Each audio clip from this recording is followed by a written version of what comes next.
morning, everybody. I am Harish Kumar Meena, live with our page. Shiva Secondary School is going to start live classes, and this is our first class. ये अपनी पहली class है. अपना जो subject है वो science, and अपन जो आज पहला टॉपिक स्टार्ट कर रहे हैं ये 9th 10th दोनों क्लास के लिए इम्पोर्टेंट है.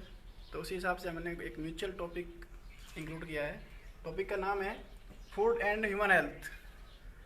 Food and human health that's means भोजन एवं मानव स्वास्थ्य. आप यहाँ पर दोनों, मैं थोड़ा दोनों को यूज़ कर रहा हूँ, इंग्लिश एंड हिंदी, तो थोड़ा आराम से समझिए, क्योंकि इंग्लिश वर्ड्स भी कभी कभी इंपॉर्टेंट होते हैं. वैसे हम एक मीडियम में भी ले सकते हैं, लेकिन फिर भी जैसा आपको अच्छा लगे वो आप देखें. देखिए, फूड एंड ह्यूमन हेल्थ, भोजन एवं मानव स्वास्थ्य. फूड मीन्स भोजन, हेल्थ मीन्स स्वास्थ्य. जैसा कि आपको पता है कि भोजन का एक महत्वपूर्ण रोल है अपने स्वास्थ्य के लिए, तो ये अपने आज का टॉपिक सेलेक्ट किया है. तो अपन यहाँ पढ़ेंगे आज भोजन क्या है, भोजन का स्वास्थ्य पर क्या प्रभाव पड़ता है, भोजन में कौन कौन से घटक आते हैं, कौन कौन से इंपॉर्टेंट न्यूट्रिएंट्स जिनको बोलते हैं, पोषक तत्व जिनको हिंदी में बोला जाता है, तो वो कौन कौन से आते हैं, उनका क्या क्या रोल है, क्या क्या उनकी इम्पोर्टेंस है, तो उसके बारे में पढ़ेंगे. फिर अपन पढ़ेंगे अपने स्वास्थ्य के बारे में, कौन कौन सी बीमारियां हैं जो भोजन की वजह से या भोजन में होने वाली कमी की वजह से हो जाती है, तो उसके बारे में देखते हैं आज. तो अपन स्टार्ट कर रहे हैं टॉपिक पहला. फर्स्ट टॉपिक न्यूट्रिशन, इसे अपन कहते हैं पोषण. इससे पहले अपन को समझना होगा भोजन क्या है. Food, what is food. Food मतलब भोजन. तो भोजन का मतलब है वे सभी खाद्य पदार्थ, वे सभी खाद्य पदार्थ जिन्हें अपन शरीर के ऊर्जा प्राप्ति के लिए, शरीर की जैविक क्रियाओं के लिए ग्रहण करते हैं, उन्हें अपन कहते हैं भोजन. वो सब आते हैं भोजन में. अब वो भोजन हो गया, जैसे कि आपको पता है खाने योग्य चीज़ें सारी, जैसे कि चाहे वो ब्रेड है, रोटी है, सब्जी है, फल है, ये सब इसमें आते हैं अपने भोजन में. और उसके बाद में फर्स्ट टॉपिक, जो इम्पोर्टेंट टॉपिक अपन स्टार्ट करने जा रहे हैं, वो है न्यूट्रिशन. न्यूट्रिशन मतलब पोषण. तो पोषण का मतलब है वही सारी चीज़ें आ गई इसमें जो अपन ग्रहण करेंगे उनको, तो उन्हें कहते हैं, उससे कहते हैं अपन पोषण. तो भोजन को ग्रहण करने की जो प्रक्रिया होती है उसे कहते हैं अपन पोषण. तो पोषण में फिर अपन वही बात है, सारी चीज़ें आएगी. न्यूट्रिएंट्स, फर्स्ट जो चीज़ है वो है न्यूट्रिएंट्स, पोषक. पोषक का मतलब जिन्हें अपन ग्रहण कर रहे हैं. भोजन में कौन कौन सी चीज़ आती है, उस पहली बात तो भोजन ग्रहण करने की जो प्रक्रिया होती है उसे कहते हैं अपन पोषण. अब पोषण में कौन कौन सी चीज़ें आएगी न्यूट्रिशन में, तो वो है न्यूट्रिएंट्स. न्यूट्रिएंट्स मतलब हिंदी में बोले तो पोषक, यानी पोषक तत्व. अब वो कौन कौन से तत्व हैं वो आपको जानना इंपॉर्टेंट है. तो वो सब तत्व आते हैं वो अपन यहाँ पे इंक्लूड कर रहे हैं न्यूट्रिएंट्स में. जैसे कि फर्स्ट होता है कार्बोहाइड्रेट,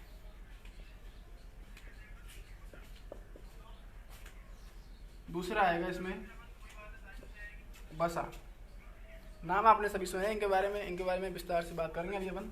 कार्बोहाइड्रेट, वसा. तीसरा आएगा प्रोटीन, कार्बोहाइड्रेट, वसा, प्रोटीन. नेक्स्ट है खनिज लवण, ये बात कर रहे हैं अभी. कार्बोहाइड्रेट हो गया, वसा, प्रोटीन, खनिज लवण. And the important topic next है विटामिन. कार्बोहाइड्रेट, वसा, प्रोटीन, खनिज लवण, vitamin. And last one and important is जल, वाटर. ये सारे जो हैं न्यूट्रिएंट्स हैं. भोजन में जो सारे तत्व आते हैं उन्हें अपन बोलते हैं न्यूट्रिएंट्स या पोषक तत्व. तो वो कौन कौन से हैं आपके सामने लिखे हुए हैं, आप रिमाइंड कर लें इनको. आपको इम्पोर्टेंट लगे तो आप कोई चीज़ नोट भी करते जाए साथ साथ में. कार्बोहाइड्रेट, वसा, प्रोटीन, खनिज लवण, विटामिन, जल. इनके बारे में अपन एक एक के बारे में विस्तार से पढ़ेंगे आगे. सो आपको याद रहें टॉपिक्स है वो कौन कौन से हैं, कितने हैं, नाम क्या क्या है उनके, इनके अंदर डिटेल से पढ़ेंगे अपन आगे, तो ध्यान से देखें इनको. तो ये हो गया आपका न्यूट्रिशन, पहला पोषण. उसके बाद न्यूट्रिएंट्स, पोषक तत्व, और उसमें कौन कौन से आएंगे वो आपके सामने यहाँ लिखे हुए हैं नाम, इनको आप याद रखें. आगे अपन विस्तार से पढ़ेंगे इनके बारे में. नेक्स्ट है बैलेंस डाइट. पहले सारे टॉपिक अपन इंक्लूड कर लेते हैं एक बार, उसके बाद अपन विस्तार से पढ़ेंगे इनको एक एक को. तो बैलेंस्ड डाइट, हिंदी में बोलते हैं को संतुलित आहार। जैसा कि यहाँ पढ़ते आ रहे हो कई क्लासों से, बहुत ही इंपॉर्टेंट एंड सिंपल टॉपिक है संतुलित आहार, यहाँ बैलेंस्ड डाइट। अब देखो इंपॉर्टेंट सी बात है, संतुलित का मतलब होता है संतुलन में, मतलब जहाँ एक सब कुछ चीज़ बैलेंस में हो, संतुलन में हो, उसी से बना है बैलेंस्ड डाइट। सिंपल सी बात है। आप कभी भी सोचता हो संतुलित आहार ये क्या है, तो ऐसा कुछ नहीं है, इसमें कुछ अलग से कुछ इंक्लूड नहीं किया गया है। संतुलित का मतलब बैलेंस्ड, आहार मतलब आपका वही भोजन पोषण, तो मतलब वह भोजन वह डाइट जिसमें सभी पोषक तत्व यानी न्यूट्रिएंट्स, जैसे कार्बोहाइड्रेट है, वसा, प्रोटीन, खनिज लवण, विटामिन, जल, ये सभी समान मात्रा में एक बैलेंस्ड क्वांटिटी में हो, उसे अपन कहते हैं संतुलित आहार। सिंपल सी परिभाषा हो गई, इसकी डेफिनेशन हो गई, वह भोजन जिसमें शरीर के लिए आवश्यक सभी पोषक तत्व, फॉर एग्जाम्पल कार्बोहाइड्रेट, वसा, प्रोटीन, खनिज लवण, विटामिन, जल एक समान एवं संतुलित मात्रा में उपस्थित हो, संतुलित आहार कहलाता है। क्लियर? एक इम्पोर्टेंट बात बताना चाह रहा हूँ आपको, कभी भी जैसे मान लो पढ़ाई के दौरान या क्लास के दौरान कोई भी डाउट्स हो, आप उसको हमारे कमेंट बॉक्स में शेयर करें, या फिर अपना जो व्हाट्सएप ग्रुप है उसमें जाके, या मुझे पर्सनली इनबॉक्स करें कि सर इस क्लास के दौरान ये डाउट था जो हम नेक्स्ट क्लास में तो क्लियर करेंगे, ठीक है। या फिर इसी दौरान जब आपका लाइव चल रहा है, आप लाइव पर कमेंट कर सकते हैं, सर ये टॉपिक आप दोबारा से रिवाइंड करें। वैसे हम क्लास के बाद में वापस रिवाइंड करेंगे इसको, तो आपकी जो भी क्वारी या जो भी क्वेश्चंस हैं वो हम ध्यान से देखेंगे, उनको आपके प्रत्येक क्वेश्चन का आंसर दिया जाएगा। आप उनको सीधा कमेंट करें फेसबुक पर, या फिर आप जाके अपना जो व्हाट्सएप ग्रुप है उसमें जाके कमेंट करें, या मेरा सीधे इनबॉक्स करें, तो हम आपका उसका रिप्लाई दे सकते हैं। और जो इम्पोर्टेंट चीज़ आपको लगे उसको साथ में नोट करते जाएं, ताकि इससे आपके नोट्स भी बन जाएंगे। देखिए आगे, बैलेंस डाइट, संतुलित आहार आप समझ चुके हैं, पढ़ चुके हैं। वह भोजन इसमें भोजन के सभी पोषक तत्व समान मात्रा में उपस्थित हो। अब वो कौन कौन से आते हैं? कार्बोहाइड्रेट्स, वसा, प्रोटीन, खनिज लवण, विटामिन और जल। ठीक, नेक्स्ट देखते हैं अपन माल न्यूट्रिशन, हिंदी में बोले तो कुपोषण। देखो न्यूट्रिशन का मतलब वही पोषण, यहाँ देखो वर्ड है malnutrition, malnutrition, this means nutrition मतलब पोषण, माल का मतलब होता है इसमें कमी, अर्थात पोषण में कमी। अगर आपको जो संतुलित आहार मिलना चाहिए, जो पोषण मिलना चाहिए वो नहीं मिल पा रहा है, तो इसका मतलब है कि पोषण में क्या हो रही है? कमी। उसे इंग्लिश में बोला जाता है माल न्यूट्रिशन, और हिंदी में बोले तो कुपोषण। कु मतलब कमी, पोषण का मतलब पोषण, अर्थात पोषण में कमी को कहते हैं अपन कुपोषण। आगे जाके पढ़ेंगे अपन, विस्तार से पढ़ेंगे इसको, कुपोषण क्या है। सीधी सी बात है, भोजन के आवश्यक घटकों में होने वाली कमी। देखो यहाँ पर दोनों चीजें सकती है। माना कि आपको भोजन के पोषक तत्व जितनी मात्रा में चाहिए उतने नहीं मिल पा रहे, तो उसे कहेंगे अपन माल न्यूट्रिशन, कुपोषण। अब इसका उल्टा भी हो सकता है, ओवर न्यूट्रिशन।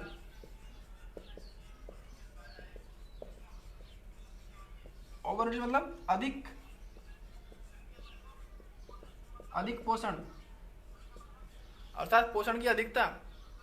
दोनों ही खतरनाक है, दोनों बीमारी करती है। अपन पढ़ रहे टॉपिक का नाम है भोजन एवं मानव स्वास्थ्य। अगर मान लो भोजन में कमी है तो वो कहलाएगा कुपोषण, वो कि बहुत सारी बीमारियों का कारण बनेगा। लेकिन मान लो अपन पोषक तत्व को ज्यादा मात्रा में मिल रहे हैं, वो हो जाएगा ओवर न्यूट्रिशन, तो वो क्या करेगा? वो भी बहुत सारी बीमारियां करेगा। वो कौन कौन सी बीमारियां होगी वो आगे पढ़ेंगे अपन, अभी थोड़ा पॉइंट डिस्कस कर रहे हैं अपन, इसके बाद में सारे टॉपिक लेंगे विस्तार से अपन। तो ये अपना था इंट्रोडक्शन चैप्टर का, परिचय केवल मात्र था। अभी तक अपन ने कुछ भी स्टार्ट नहीं किया है, केवल इसका परिचय लिया है। दोबारा से मैं रिवाइंड कर रहा हूँ, फूड एंड ह्यूमन हेल्थ, भोजन एवं मानव स्वास्थ्य। इसके अंतर्गत अपने देखा था फूड, व्हाट इज फूड, भोजन क्या है। तो वे सभी भोज्य पदार्थ जिन्हें अपन ग्रहण करते हैं शरीर की ऊर्जा ग्रहण संबंधी क्रियाओं के दौरान, तो वो कहलाता है भोजन। उसके बाद में उसमें जो है कुछ इंपॉर्टेंट टॉपिक है न्यूट्रिशन, पोषण। पोषण मतलब वही भोजन ग्रहण करने की प्रक्रिया ही क्या कहलाती है? पोषण। ठीक, नेक्स्ट है न्यूट्रिएंट्स, पोषक तत्व। तो वे सभी तत्व जिन्हें अपन भोजन के द्वारा ग्रहण करते हैं, भोजन के दौरान ग्रहण करते हैं, वो कहलाते हैं पोषक तत्व, और वो सब भोजन में उपस्थित होते हैं। तो वो सब आएंगे कार्बोहाइड्रेट, वसा, प्रोटीन, खनिज लवण, विटामिन एंड जल। इसके बारे में अपन अलग अलग करेंगे आगे जाकर डिस्क्राइब। नेक्स्ट है बैलेंस डाइट, संतुलित आहार। संतुलित आहार का मतलब है ऐसा भोजन जिसमें भोजन के सभी आवश्यक पोषक तत्व समान मात्रा में उपस्थित हो। सबकी जो क्वांटिटी है, मात्रा है, वो शरीर के लिए उपयुक्त मात्रा में हो, उम्र के हिसाब से, एज के हिसाब से, डाइट के हिसाब से समान मात्रा में उपस्थित हो, संतुलित आहार कहलाता है। अब अगला है माल न्यूट्रिशन यानी कुपोषण, अर्थात पोषण में कमी, अर्थात पोषण में जो कमी होगी उसे कहते हैं अपन कुपोषण। अब कुपोषण होता है वो दो तरह का होता है, या तो भोजन में जो पोषक तत्वों में क्या होगी, कमी होगी, या क्या होगी, अधिकता। यहाँ तक क्लियर है। उसके बाद अपन अब टॉपिक लेंगे, अगला टॉपिक यही है अपना न्यूट्रिएंट्स, पोषक तत्व कौन कौन से हैं, कार्बोहाइड्रेट क्या है, वसा क्या है, प्रोटीन क्या है, खनिज लवण क्या है, विटामिन क्या है, जल क्या है, इनके बारे में विस्तार से पढ़ेंगे एक एक को। तो टॉपिक स्टार्ट कर रहे हैं अपन अगला। यहाँ तक आपको समझने में कोई दिक्कत हो, डाउट हो, आप कमेंट बॉक्स में शेयर कर सकते हैं, या फिर नेक्स्ट क्लास में उससे पहले आप सीधे इनबॉक्स में जाके हमें मैसेज कर सकते हैं, तो हम आपके क्वेश्चन का रिप्लाई दे सकते हैं। तो अपन टॉपिक करेंगे अगला स्टार्ट। आपको कुछ इंपॉर्टेंट यहाँ पर जैसे आपको लगे कि आप याद रखने में दिक्कत हो रही है तो आप उसको नोट कर सकते हैं, लिख सकते हैं।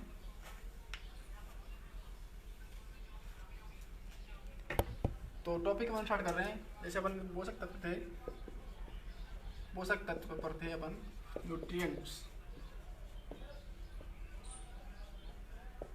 पहला अपन ने लिया था कार्बोहाइड्रेट।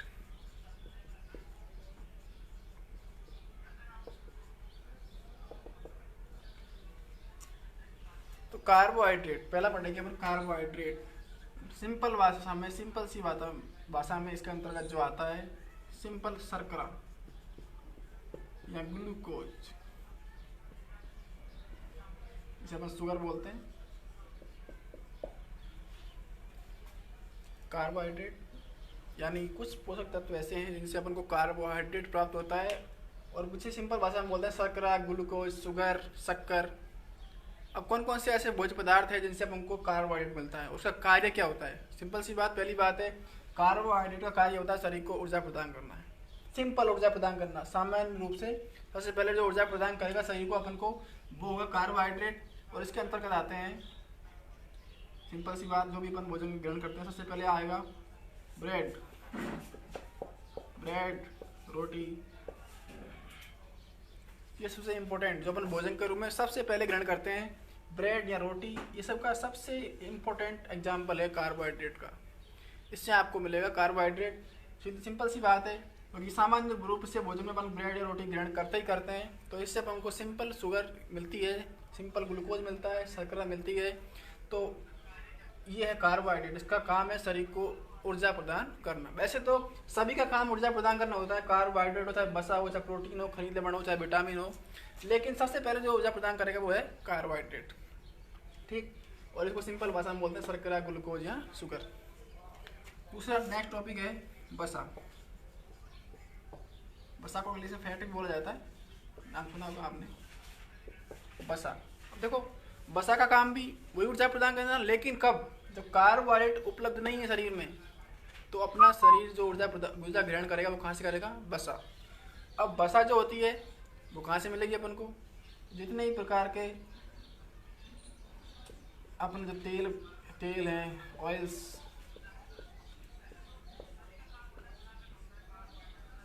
घी। अब देखो तेल में चाहे वो वनस्पति तेल हो, घी में चाहे वो वनस्पति घी हो, चाहे अपना जो जानवर से प्राप्त होने वाला घी हो, तो सभी इसमें आ गए। सारे ऑयल्स, सारे घी, चाहे वो वेजिटेबल ऑयल्स हो, चाहे एनिमल्स ऑयल हो, वेजिटेबल्स जो अपना आता है वनस्पति घी जिसे बोलते हैं अपन, वनस्पति घी हो, चाहे जानवर से प्राप्त, मवेशियों से प्राप्त घी हो, तो जितने भी प्रकार के ऑयल्स एंड घी आएंगे वो सब किस में आते हैं, वसा। वसा को बोलते हैं इंग्लिश में फैट। तो इसका काम भी शरीर को ऊर्जा प्रदान करना होता है। इसके अतिरिक्त इसका कार्य होता है शरीर की वृद्धि करना, शरीर का अलग से जो मांसपेशियां वगैरह होती है उनका विकास करना, उनका डेवलपमेंट करना। तो ये एक एक्स्ट्रा फंक्शन है, एक्स्ट्रा कार्य है वसा का, जिसे अपन बोलते हैं फैट। इसमें आते हैं सारे जो भी हैं तेल, घी जिसे बोलते हैं हिंदी अपन ऑयल्स, घी, ये सब इसी में आते हैं। ठीक है, इनका सेवन करने से अपन को वसा प्राप्त होती है, और उसका इम्पोर्टेंट रोल होता है शरीर को ऊर्जा प्रदान करना, शरीर का निर्माण करना, शरीर की मरम्मत करना। इसका अतिरिक्त एक और कार्य होता है वसा का, वो अपन आगे पढ़ेंगे जब विटामिन आएगा। कुछ ऐसे विटामिन होते हैं जो केवल फैट सॉल्युबल होते हैं। फैट सॉल्युबल मतलब केवल फैट यानी वसा से ही घुलते हैं। अगर अपन वसा ग्रहण नहीं करेंगे तो वो विटामिन शरीर में किसी काम के नहीं आएंगे, कोई कार्य नहीं कर पाएंगे। इसलिए वो अपन आगे पढ़ेंगे, वहाँ पर वसा का कार्य एक और इम्पोर्टेंट कार्य है। अपन यहाँ डिस्कस इसलिए नहीं कर रहे हैं कि अभी आगे विटामिन में आएगा, वहाँ पढ़ेंगे। कुछ विटामिन ऐसे हैं जो केवल और केवल वसा में ही घुलते हैं, इसलिए वसा का एक और इम्पोर्टेंट कार्य है। ठीक, नेक्स्ट देखते हैं। कार्बोहाइड्रेट हो गया, वसा हो गया, प्रोटीन।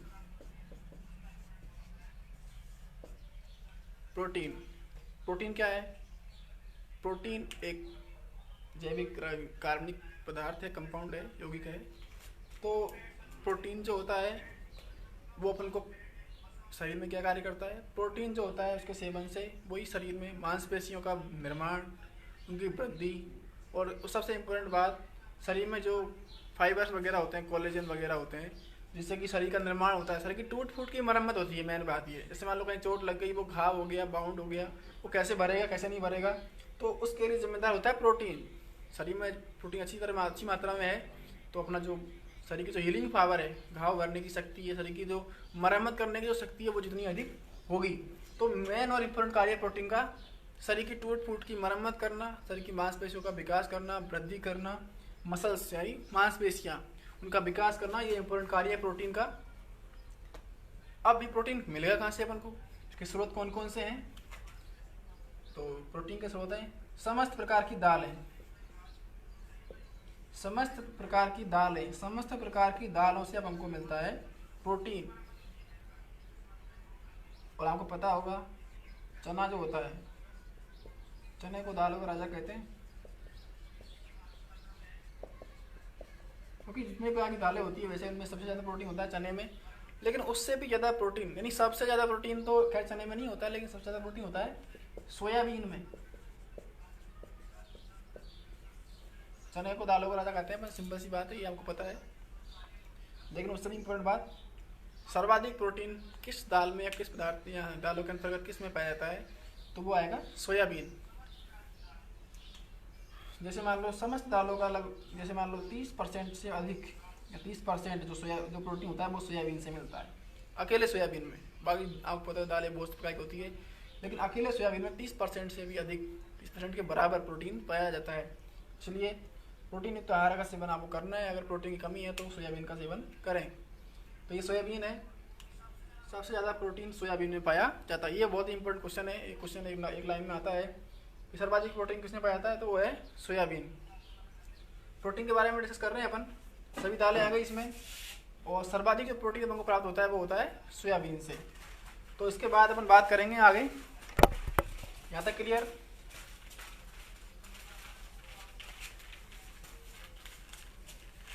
कार्बोहाइड्रेट हो गया, वसा हो गया, प्रोटीन के बारे में बात कर रहे हैं अपन।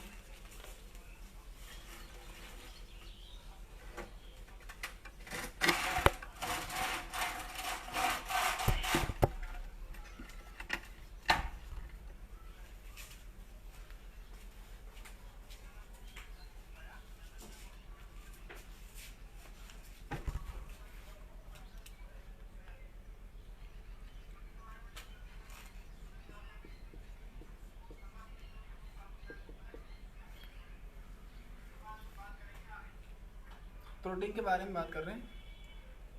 तो प्रोटीन जो होता है अपन ने पढ़ लिया है, समस्त प्रकार की दालों में पाया जाता है।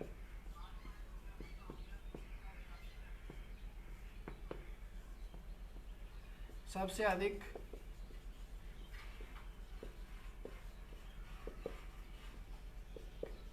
सोयाबीन, वो कितना?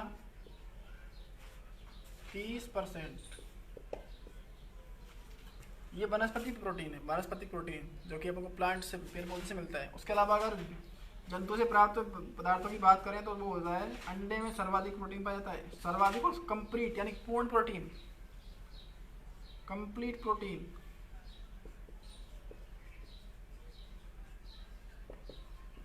वो पाया जाता है अंडे में। और वैसे अगर वनस्पतिक स्रोत की बात करें तो सोयाबीन में। तो ये इंपॉर्टेंट है, याद रखने के लिए है। तो ये प्रोटीन के बारे में बात कर रहे हैं अपन। प्रोटीन का कार्य होता है शरीर की मरम्मत, शरीर का निर्माण, मांसपेशियों का निर्माण एवं वृद्धि करना। ये इंपॉर्टेंट कार्य है प्रोटीन का। उसके बाद में आगे देखते हैं अपन। अभी अपन कल परिचय पढ़ रहे हैं इनका, आगे जाके और पढ़ेंगे विस्तार से जो भी लाइन से आएगी आगे। तो ये प्रोटीन हो गया, कार्बोहाइड्रेट, वसा, प्रोटीन। यहाँ तक कोई डाउट हो तो आपको कमेंट बॉक्स में शेयर करें, आगे आपको आंसर दिया जाएगा उसका। प्रोटीन हो गया, कार्बोहाइड्रेट, वसा, प्रोटीन। अब नेक्स्ट आएगा खनिज लवण। बहुत ही इंपॉर्टेंट टॉपिक है ये, खनिज लवण।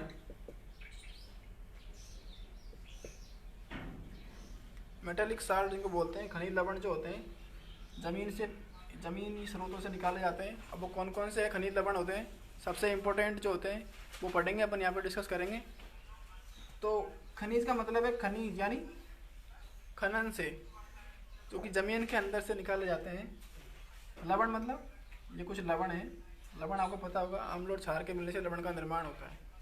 तो ये नहीं कहते हैं अपन खनिज लवण। अब ये इनका भी कुछ इंपॉर्टेंट कार्य है शरीर में, तो वो अपन देखेंगे कौन कौन से खनिज लवण है और इनका कार्य क्या क्या है। तो देखते हैं एक एक को अपन यहाँ पर। सबका इंपॉर्टेंट स्पेसिफिक विशेष कार्य होता है प्रत्येक खनिज लवण का। तो पहला अपन देखते हैं, जैसे कि बात करें तो सबसे पहले कैल्शियम, बहुत ही इंपॉर्टेंट है।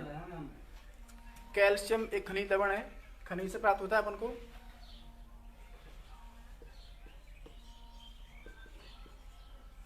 कैल्शियम कार्य क्या होता है इसका, कहाँ से प्राप्त होता है, कौन कौन से स्रोत है इसके, इसकी कमी से कौन सा रोग हो सकता है, कौन सी बीमारी हो सकती है, उसके बारे में बात करेंगे अपन। तो पहला है कैल्शियम।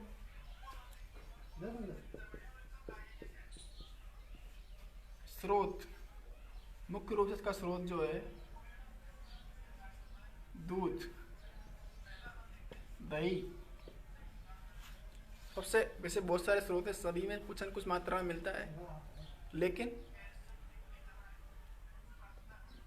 दूध और दही इसमें बहुत अधिक मात्रा में पाया जाता है ये। और इसका इम्पोर्टेंट जो कार्य होता है वो होता है, जितनी भी अपने शरीर में बोन्स हैं, हड्डियां हैं, दांत है, टीथ्स, हड्डियां व दांतों की मरम्मत करना व इनका निर्माण करना, इनकी वृद्धि करना, ये इम्पोर्टेंट कार्य है कैल्शियम का। तो पहला अपन ने कहीं में पढ़ा है कैल्शियम। स्रोत आपको पता है इसके, वही दूध दही से प्राप्त होता है सर्वाधिक मात्रा में। वैसे अन्य से भी होता है, लेकिन वो एटलीस्ट मात्रा में, कम मात्रा में होता है। हड्डियां व दांतों की मरम्मत करना या इनका निर्माण करना, इसका प्रमुख कार्य है। तो ये कैल्शियम है। नेक्स्ट दूसरा है फास्फोरस। ये जस्ट कैल्शियम के साथ में आता है फास्फोरस हमेशा, क्योंकि कैल्शियम की उपस्थिति में फास्फोरस कार्य करेगा। जब कैल्शियम शरीर में उपलब्ध होगा तभी जाके फास्फोरस कार्य करेगा। दोनों मिलकर के कंबाइंड रूप से कार्य करते हैं, कैल्शियम और फास्फोरस। इसलिए कैल्शियम का कार्य है वही कार्य किसका है, फास्फोरस का। अंडरस्टैंड? तो इनको ध्यान रखें। फास्फोरस स्रोत वही आएंगे इसके भी, दूध दही। यहाँ पे एक साथ में अपन कंबाइन कर सकते हैं, अंडे को भी कंबाइन कर सकते हैं यहाँ पर कई बार। फास्फोरस प्राप्त होता है अपन को इनसे। उसका भी काम होता है, देखो हड्डियों दांतों का निर्माण करना कैल्शियम का काम है। फास्फोरस का भी, हाँ ये काम नहीं है फास्फोरस का, लेकिन कैल्शियम के साथ मिलके, कैल्शियम प्लस फास्फोरस, कैल्शियम के साथ मिलकर के फास्फोरस भी यही कार्य करता है जो कार्य करता है कैल्शियम। हड्डियों पर दांतों का निर्माण करना, पेन की मरम्मत करना, यही इंपॉर्टेंट कार्य है कैल्शियम और फास्फोरस दोनों का। ठीक है। उसके बाद नेक्स्ट है तीसरा सोडियम।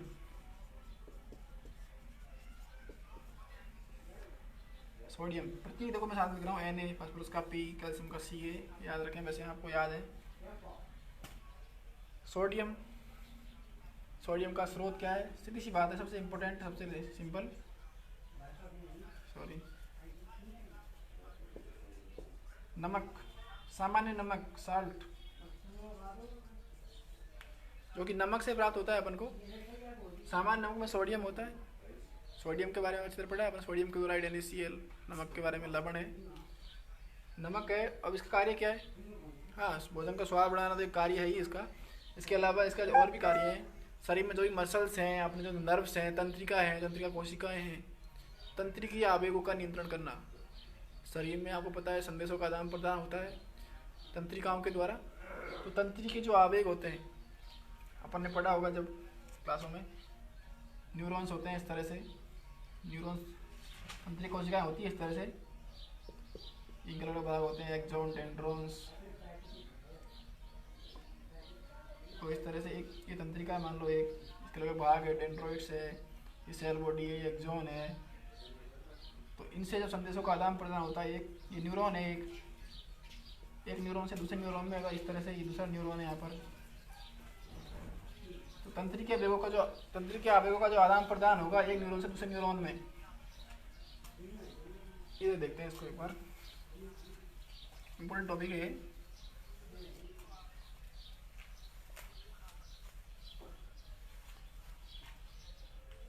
सोडियम,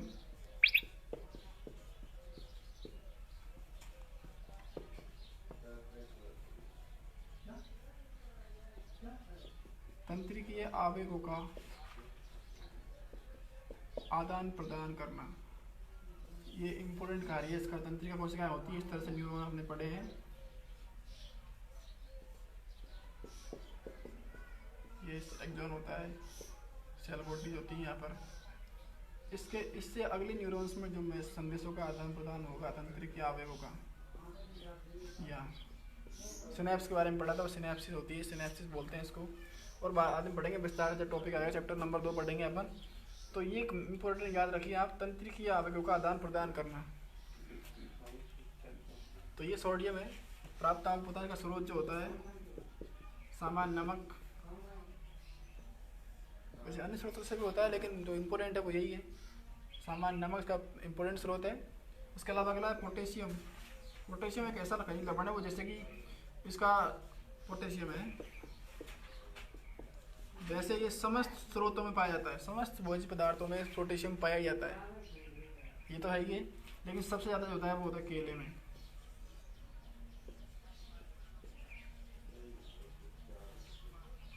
बनाना, केले में सर्वाधिक मात्रा में पोटेशियम पाया जाता है। वैसे तो सभी स्रोतों में पाया जाता है पोटेशियम कुछ मात्रा में।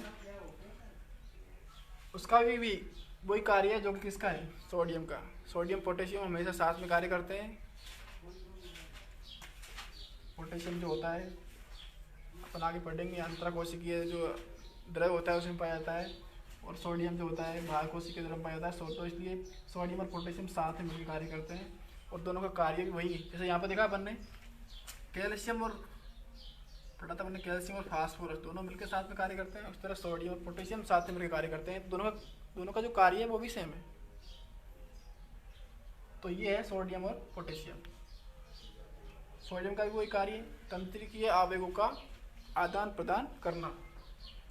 पोटेशियम का भी वही कार्य है, तंत्रिकीय आवेगों का आदान प्रदान करना विद्युत रासायनिक संदेशों के द्वारा। उसके बाद देखते हैं अपन, सोडियम हो गया, पोटेशियम हो गया, फास्फोरस हो गया, कैल्शियम हो गया। हाँ, उसके बाद में वैसे इम्पोर्टेंट है वो अपने ज़्यादातर यही पढ़ते हैं, सोडियम, पोटेशियम है, कैल्शियम है, फास्फोरस है। तो यहाँ तक आपका क्लियर है, सोडियम, पोटेशियम, कैल्शियम, फास्फोरस। और हाँ, अपन ने जो इनकी कमी से होने वाले कुछ समस्याएं के बारे में नहीं पढ़ा यहाँ पर, तो देख लेते हैं दोबारा से। क्योंकि आपको पता है कि कैल्शियम और फास्फोरस का जो काम है वो होता है हड्डियों में दांतों की मरम्मत करना। सिंपल बात। अब बताओ तो इसमें कमी हो जाएगी, कैल्शियम और फास्फोरस की अगर कमी है तो क्या हो जाएगा भाई, उनका काम होता है हड्डियों पर दांतों का निर्माण करना, उनकी वृद्धि करना। तो सिंपल सी बात है, जब कैल्शियम की मात्रा में कमी है तो बताओ दांतों का निर्माण नहीं होगा ढंग से, हड्डियों का निर्माण नहीं होगा, कमजोरी होगी उनमें। तो यही होने वाला रोग है, दांत और हड्डियों का कमजोर होना, ये कैल्शियम और फास्फोरस की कमी से होगा। अगला अपन देख रहे हैं सोडियम और पोटेशियम से क्या होगा। माना कि इसकी कमी है तो क्या होगा, सोडियम और पोटेशियम की कमी जब होगी शरीर में तो वही बात है, तंत्रिकीय आवेगों का आदान प्रदान नहीं होगा तो क्या होगा, हाथ पैर जो है वो कार्य करना, हाथ पैर की जो मांसपेशियां हैं वो कार्य करना बंद कर देगी या कम कर देगी। जैसे कि हाथ पैर का सुन्न होना, हाथ पैर का पैरालिसिस होना, यानी हाथ पैर का कार्य करना बंद कर देना, ये सारी जो समस्याएं वो हो सकती है। क्योंकि मैंने टॉपिक का नाम है भोजन एवं मानव स्वास्थ्य, तो अपन यही पढ़ रहे हैं इसके अंतर्गत भोजन का मानव स्वास्थ्य पर क्या प्रभाव पड़ सकता है अगर अपन संतुलित आहार नहीं लेंगे, संतुलित भोजन ग्रहण नहीं करेंगे। इसलिए अपन प्रत्येक टॉपिक को पढ़ रहे हैं। तो ये कुछ खनिज लवण है जो कि इम्पोर्टेंट है। इसमें कोई डाउट हो आप कमेंट बॉक्स में शेयर कर सकते हैं। नेक्स्ट जो है अपन देखो कौन कौन से टॉपिक डिस्कस कर चुके हैं अब तक।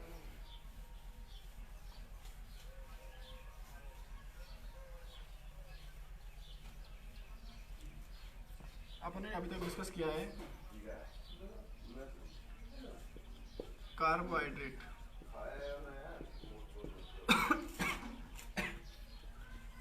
दूसरा अपन डिस्कस किया वसा, तीसरा डिस्कस किया अपन ने प्रोटीन, चौथा डिस्कस किया है खनिज लवण।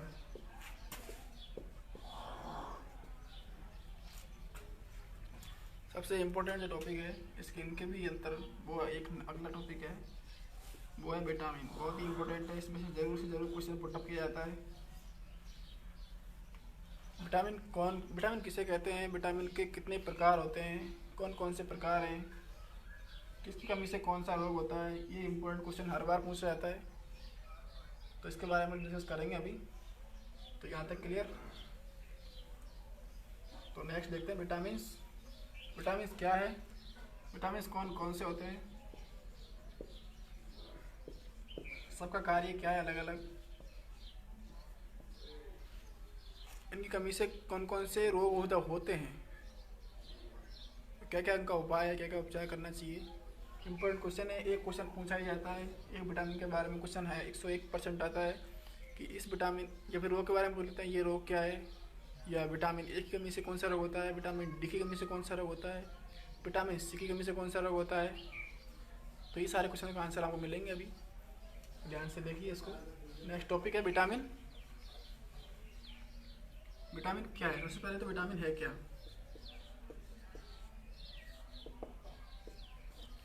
इम्पोर्टेंट अपडेट, ये अपनी फर्स्ट क्लास है, आज लाइव क्लास अपन स्टार्ट कर रहे हैं, अपने पेज पर कर रहे हैं। फेसबुक पेज हमको पता है, अगर आप लाइव देख रहे हो तो अपना जो पेज है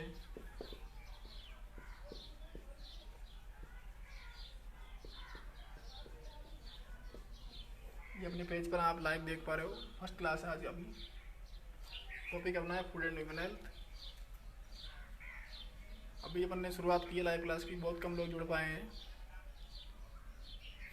तो अपनी कोशिश यही है कि ज़्यादा से ज़्यादा लोग जुड़ें इससे। तो आपको ये कार्य करना होगा कि आप अपने जो ये लाइव है इसको अधिक से अधिक शेयर करें। अपना जो व्हाट्सएप ग्रुप है अपन ने बना रखा है, इसका लिंक आपको इस पेज में मिल जाएगा, उस पर अधिक से अधिक मेम्बर्स को ज्वाइन करें, सभी को अपडेट करें, सभी क्लासमेट्स को अपडेट करें। क्लासेस स्टार्ट हो चुकी है तो उसके बाद अपन कंटिन्यू आगे अपडेट कर सकेंगे। ओके,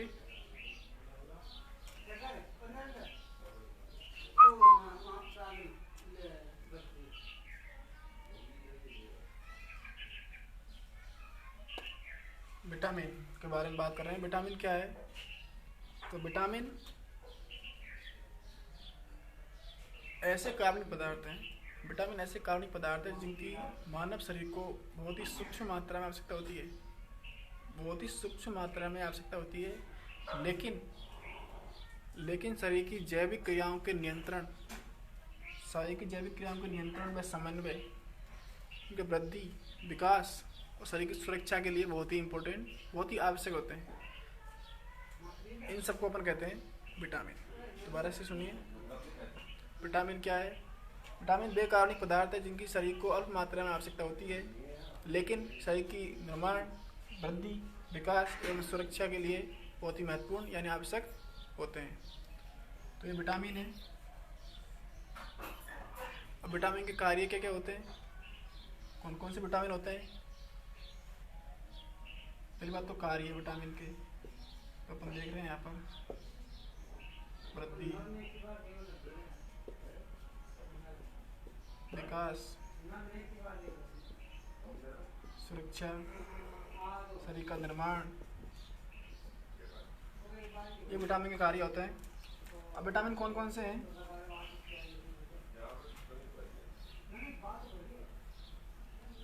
विटामिन कौन कौन से होते हैं? तो विटामिन के नाम आपने सुने हैं वैसे। मुख्य रूप से विटामिन जो होते हैं वो होते हैं, पहली बात तो दो तरह के होते हैं vitamin, two types. Two types कौन कौन से हैं? पहला वसा में घुलनशील, हिंदी में बोलो तो,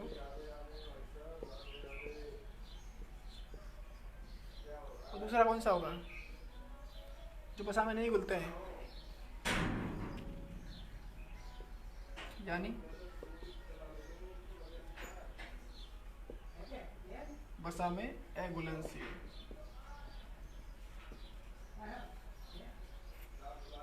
वसा में घुलनशील कौन कौन से होंगे? ए, डी, ई, के। चल रहा है क्या?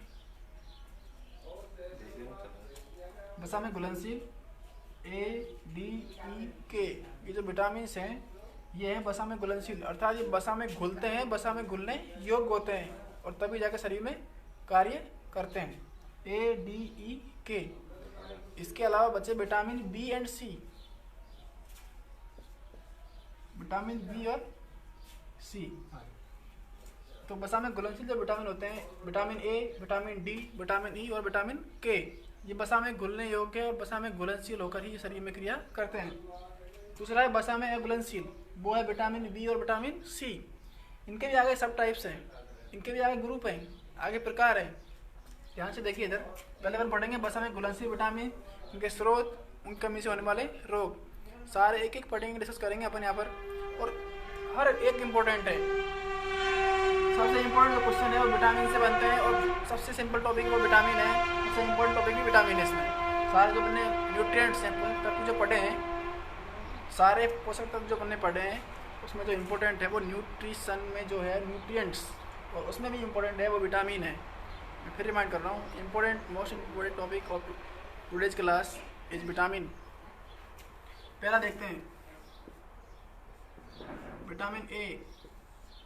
विटामिन ए का वैज्ञानिक नाम होता है रेटिनॉल। ये साथ में बता दे रहा हूँ, आप नोट कर लीजिए चाहे तो। टू टाइप्स, वसा में घुलनशील, वसा में अघुलनशील। पहला है वसा में घुलनशील ए, डी, ई, के, तो ये, और वसा में अघुलनशील विटामिन बी और विटामिन सी। प्रत्येक का वैज्ञानिक नाम है यहाँ पर, प्रत्येक का इम्पोर्टेंट कार्य है, प्रत्येक की कमी से होने वाले रोग, उसके बारे में अध्ययन करेंगे अपन, थोड़ा सा देखेंगे अपन यहाँ पर, डिस्कस करेंगे। तो देखिए पहला अपन में यहाँ पर लिखा है, लेकिन दोबारा से देखते हैं। आप चाहो तो नोट कर सकते हो एंड टू एंड इसको, बहुत ही इंपॉर्टेंट टॉपिक है। विटामिन ए, वैज्ञानिक नाम रेटिनॉल, कार्य देखो ये देखते हैं यहाँ पर, विटामिन का नाम है इधर